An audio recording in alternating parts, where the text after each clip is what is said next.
Hi, good morning.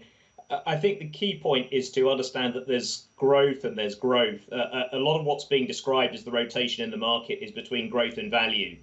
But we're still seeing parts of the, if you like, the hyped up or hyper growth stocks actually holding in a little bit better than we think maybe they should. And maybe what investors are really interested in right now is operating leverage, which obviously is to be found significantly in the value part of the market, but maybe also in some of the more optimistic parts of the growth market that attract, let's say, the US retail investor. I think from this point, our feeling is if we can continue to see the cash flow generation in those, if you like, bigger growth companies, then that ultimately should put a floor under their valuations. I mean, some of the biggest companies are not that expensively valued versus the broad market. But the rotation towards those operationally levered companies is quite significant and just reflects that improving optimism towards the economy and could continue for a while.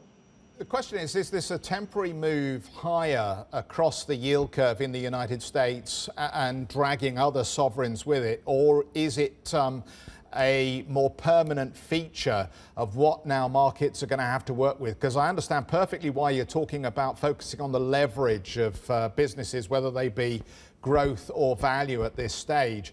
But if we see central banks muscle down these yields, or indeed they begin to fall naturally because inflation concerns begin to abate, then you get another chance here, don't you? I think that's true to some extent. Certainly, the rise in yields was the narrative that began this move and maybe took people's attention away from the economy reopening in its own right. And therefore, I do think that some stabilization in yields probably does help out the strongly cash flow generative, growthier parts of the market. In terms of what may drive that, I certainly think we're seeing central banks having to at least address the question of the pace of yield rises and seeing some slightly different answers. So the Reserve Bank of Australia, for example, was a little bit more aggressive in terms of stepping up its purchases. The Federal Reserve sounded quite relaxed last week, and the ECB is somewhere in the middle and maybe a little bit internally divided.